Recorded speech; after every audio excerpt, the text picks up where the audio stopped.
ನಮಸ್ತೆ. ಸಂಪ್ರದಾನ charitable trust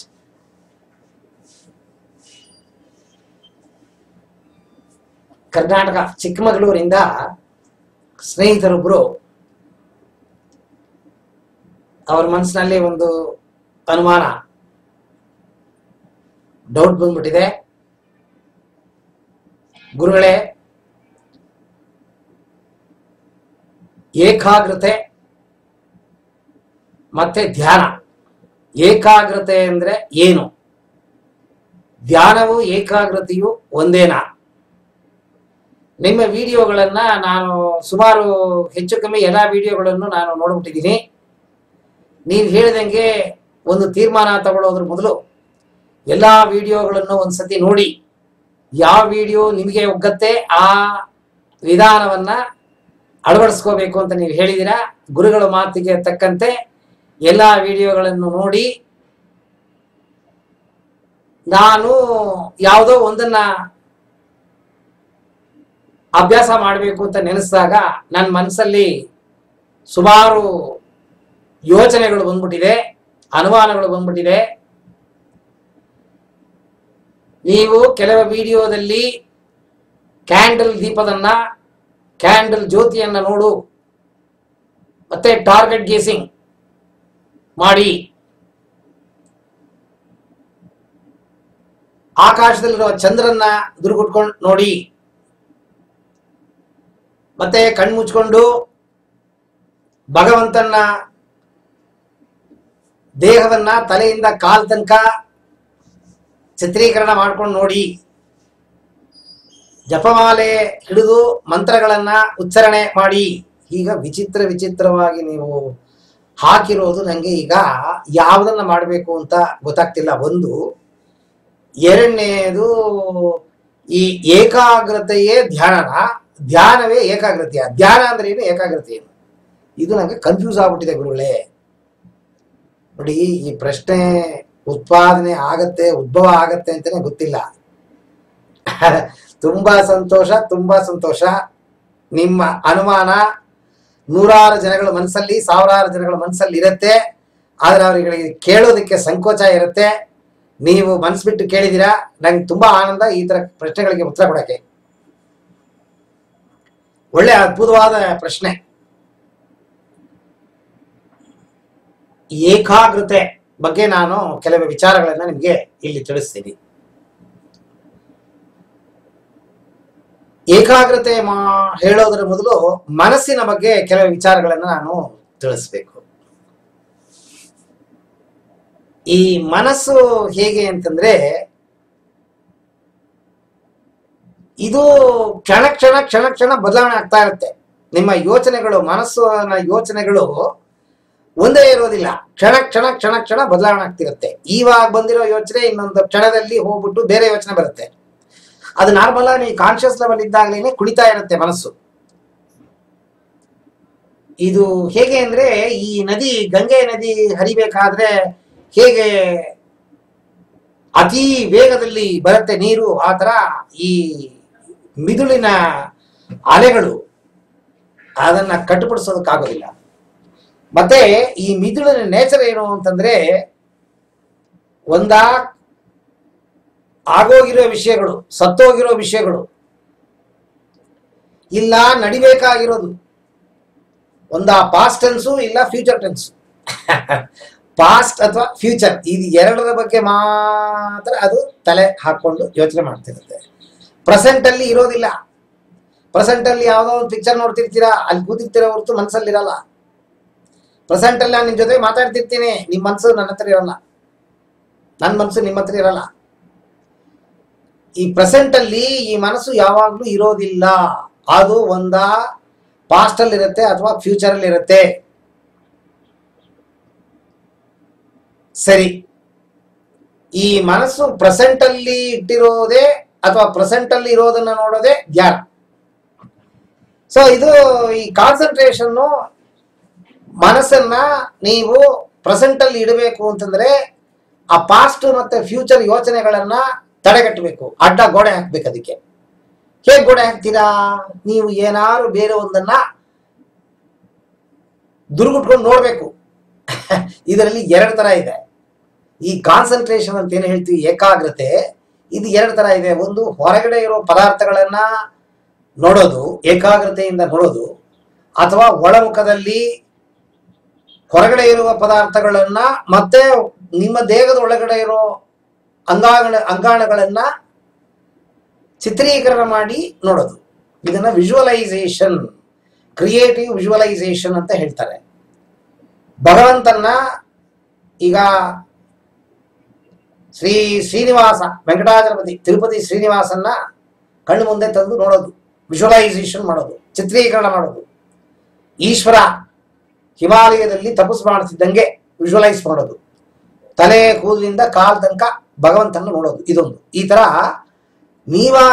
ನೀವೇ ಒಂದು ಇದನ್ನ ಉತ್ಪಾದನೆ ಮಾಡಿ ಅದನ್ನ ನೀವು ನೋಡೋದು, ಅದು ಕ್ರಿಯೇಟಿವ್ ವಿಜುವಲೈಸೇಷನ್ ಅಂತ ಹೇಳ್ತಾರೆ. ಒಳಮುಖ, ಕಣ್ಣು ಮುಚ್ಕೊಂಡು ಮಾಡೋದು. ಕಣ್ಣು ಬಿಟ್ಕೊಂಡು ಮಾಡೋ ಧ್ಯಾನದಲ್ಲಿ ಪದಾರ್ಥಗಳು ಏನಿರುತ್ತೆ ಹೊರಗಡೆ ಅದನ್ನ ನೋಡೋದು. ಅದು ಏನ್ ಬೇಕಾದ್ರೂ ಇರ್ಬೋದು, ನೂರಾರು ವಸ್ತುಗಳಿದೆ ಕಾನ್ಸಂಟ್ರೇಷನ್. ಸರಿ, ಈ ತರ ಮಾಡೋದ್ರಿಂದ ಏನಾಗುತ್ತೆ ನೋಡಿ, ಭಗವಂತನ ಸೃಷ್ಟಿಗೆ ವಿರುದ್ಧವಾಗಿ ನೀವು ಏನ್ ಮಾಡಕ್ ಹೋದ್ರು ವಿಪರೀತ ಆಗತ್ತೆ. ಭಗವಂತನ ಸೃಷ್ಟಿ ಎದೆ ಬಡ ಬಡ ಬಡ ಬಡ ಬಡ ಹೊಡ್ಕೊಳತ್ತೆ. ಎದೆ ನಿಲ್ಸಕ್ ಸಾಧ್ಯವಾ? ನಿಲ್ಸಕ್ ಪ್ರಯತ್ನ ಮಾಡಿದ್ರೆ ಏನೋ ಏರುಪೇರಾಗತ್ತೆ. ಈ ಗಾಳಿ ಉಸಿರಾಟ ನಿಲ್ಸ್ಬಿಡಿ ನೋಡೋಣ. ಪ್ರಾಣಾಯಾಮ ಅಂತಂದ್ರೂ ಅದು ರೆಗ್ಯುಲೇಷನ್ ಮಾಡೋದು ಹೇಗೆ ಅಂತ ಯೋಗಿಗಳು ಕಂಡುಹಿಡಿದು ವಿಧಾನ ಕೊಟ್ಟಿದ್ದಾರೆ. ಆ ವಿಧಾನದಲ್ಲೇ ಮಾಡಬೇಕು. ಬೇರೆನಾರು ಮಾಡಕ್ ಹೋದ್ರಿದ್ರೆ ಏರುಪೇರಾಗೋಗುತ್ತೆ. ಈವನ್ ಪ್ರಾಣಾಯಾಮ ತಪ್ಪು ಮಾಡಿದ್ರು ಮನಸ್ಸಿಂದ ದೇಹದಿಂದ ಏನಾದ್ರು ಏರ್ಪಾಡುಗಳು ಆಗೋಗುತ್ತೆ. ಹಾಗೇನೆ ಕಾನ್ಸಂಟ್ರೇಷನ್ ಮಾಡಕ್ ಹೋದಾಗ ಏನಾಗುತ್ತೆ ಅಂತಂದ್ರೆ, ಯಾವ್ದಾರು ಒಂದು ಮನಸ್ಸಿನ ಅಲೆಗಳು ಬರ್ತಾ ಇರೋದನ್ನ ನಿಲ್ಲಿಸೋದಕ್ಕೆ ನೀವು ಯಾವ್ದಾದ್ರು ಒಂದನ್ನ ಹಠ ಮಾಡಿ ಒಂದ್ರ ಮೇಲೆ ನಿಮ್ ಗಮನವನ್ನು ಹಾಕಿದಾಗ ನಿಮ್ಮ ತಲೆ ನೋವಾಗತ್ತೆ, ಕಣ್ಣು ನೋವಾಗತ್ತೆ, ಕಣ್ಣು ಉರಿ ಬರುತ್ತೆ, ಕಣ್ಣಲ್ಲಿ ನೀರು ಬರುತ್ತೆ, ಈ ಹಣೆ ಭಾಗ ಪಟ ಪಟ ಪಟ ಪಟ ಪಟ ಪಟ ಪಟ ಹೊಡ್ಕೊಳತ್ತೆ, ಹೈಪರ್ ಟೆನ್ಷನ್, BP ಬಂದ್ಬಿಡುತ್ತೆ, ಹಾರ್ಟಿಗೆ ಸಂಬಂಧಪಟ್ಟಿದ್ದ ಕಾಯಿಲೆಗಳು ಬಂದ್ಬಿಡುತ್ತೆ, ಸ್ಟ್ರೆಸ್, ಟೆನ್ಷನ್, ಒತ್ತಡ, ಮಾನಸಿಕ ಒತ್ತಡ ಬಂದ್ಬಿಡುತ್ತೆ, ಮಾನಸಿಕ ಕಾಯಿಲೆಗಳು ಬಂದ್ಬಿಡುತ್ತೆ ಕೆಲವರಿಗೆ. ಇದೆಲ್ಲ ಪರಿಣಾಮಗಳು ಕಾನ್ಸಂಟ್ರೇಷನ್. ಏನು ಗುರುಗಳೇ, ನೀವೇ ವಿಡಿಯೋ ಹಾಕ್ಬಿಟ್ಟು ನೀವೇ ಈಗ ಎದುರಿಸ್ತಾ ಇದ್ದೀರಲ್ಲ? ಎದುರಿಸಿಲ್ಲ ನೋಡಿ. ಯೋಗ ಅಂತನ್ನೋದೇ ಕಂಪಲ್ ಮಾಡಿ ದೇಹಕ್ಕೆ ಮನಸ್ಸಿಗೆ ಕಷ್ಟ ಕೊಟ್ಟು ಮಾಡೋದು ಯೋಗ ಅಲ್ಲ.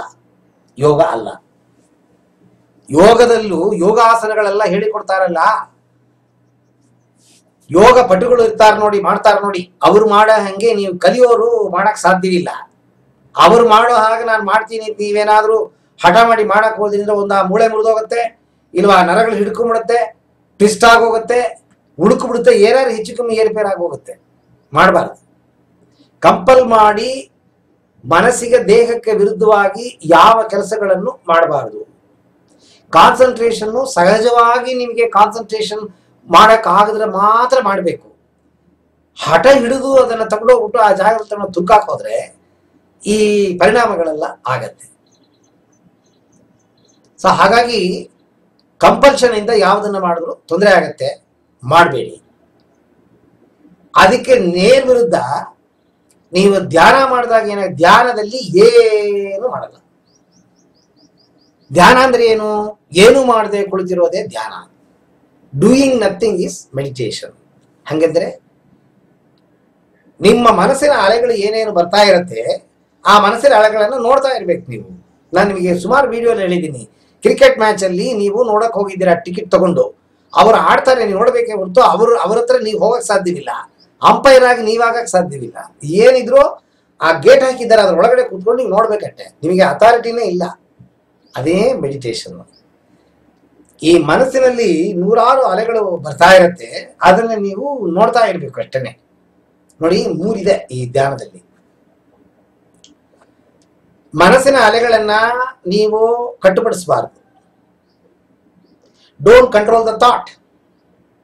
ಮನಸ್ಸಿನ ಅಲೆಗಳನ್ನ ನೀವು ಉತ್ಪಾದನೆ ಮಾಡಬಾರ್ದು. ನೀವಾಗಲೇ ಹುಟ್ಟಿಸ್ಕೊಂಡು ಕಾಮಾಗಿದೆ ಮೈಂಡು, ಏನು ಇಲ್ಲ ಅಂತಂದ್ರೆ ನೀವೇ ಯಾವ್ದಾದ್ರು ಒಂದು ಯೋಚನೆ ಹುಟ್ಟಿಸ್ಕೋಬಾರ್ದು. Don't create the thought, don't destroy the thought. ಹಂಗಂದ್ರೆ ಬರ್ತಾ ಇರೋ ಥಾಟನ್ನ ಅಡಚಣೆ ಮಾಡಿ ನಿಲ್ಲಿಸಬಾರ್ದು.